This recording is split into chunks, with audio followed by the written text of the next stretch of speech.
Սիրելի ընկերներ, կրկին ինձ հետ եք իմ խոհանոցում եւ այսօր մենք միասին կպատրաստենք շատ համեղ քաղցրավենիք, ռուլետ ենք պատրաստելու։ Հուսամ ինձ հետ միասին կպատրաստեք այս համեղությունը։ Մեզ անհրաժեշտ է ձուն, 5 ձուն, առանձնացնել սպիտակուցը դեղնուցից։ Սկզբի համար այդքանը պետք է անենք, առանձնացնենք եւ հարենք դեղնուցը։ Մի փոքր երբ կհարենք արդեն դեղնուցը, կսկսենք ավելացնել մնացած բաղադրիչները։ Անհրաժեշտ կլինի ավելացնել 2 ճաշի գթալ բուսայուղ, անհոտ բուսայուղ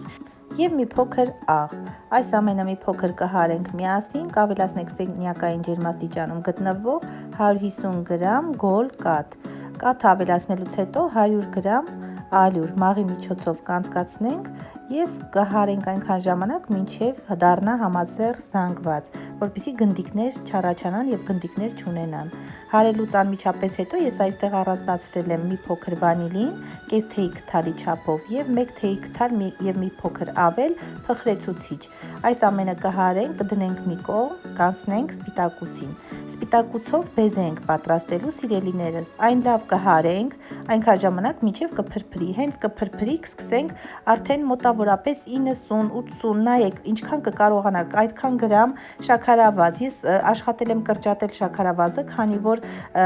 ես ռուլետը պատրաստելու եմ ջեմով եւ ջնարակով, այդ իսկ պատճառով չեմ ուզում, որ շատ քաղցր լինի։ Երբ այն կստացվի լավ բեզե, պինդ, կխառնենք բեզեն դեղնուցի հետ։ Սկզբում գթալ կավելացնենք, հետո երկուսը միասին կխառնենք։ Չենք շատ հարելու, քանի որ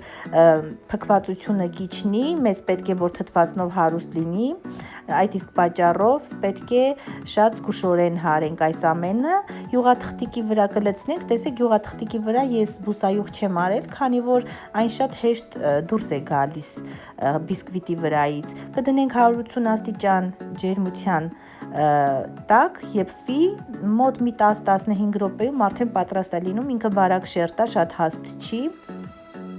Երբ արդեն ոսկեգույն կդառնա, կհանենք ջեռոցից։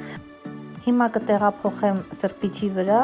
եւ զգուշորեն կհանեմ յուղաթուղթը, տեսեք ինչքան հեշտությամբ է դուրս գալիս յուղաթուղթը բիսկվիտի վրայից։ Պետք չի սպասել, որպեսզի սառչի, քանի որ մենք ասեցի, չէ, սարքելու ենք ջեմով ռուլետը։ Ես այստեղ ունեմ խնձորի ջեմ, ես եմ պատրաստել ինքս, շատ համեղ է ստացվում, հարիչով հարած է։ Եվ իհարկե տակը յուղաթուղթն եմ դրել, որպեսզի յուղաթղթի օգնությամբ հեշտությամբ պտտեցնեմ եւ պատրաստեմ այս գեղեցիկ ռուլետը։ Եթե հյուրասիրելու հյուրերին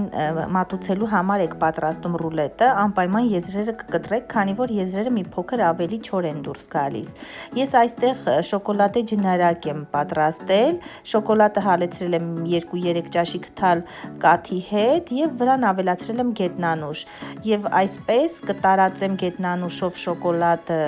մեր գեղեցիկ ռուլետի վրա, մի 2 րոպե թող ծոր տա, որպեսզի ամբողջ եզրերը պատվեն ջնարակով, կթողնեմ սառնարանում մի քանի րոպե եւ կկտրեմ, որպեսզի փորձենք եւ միջուկը դուք էլ տեսնեք, սիրելիներս։ Ահա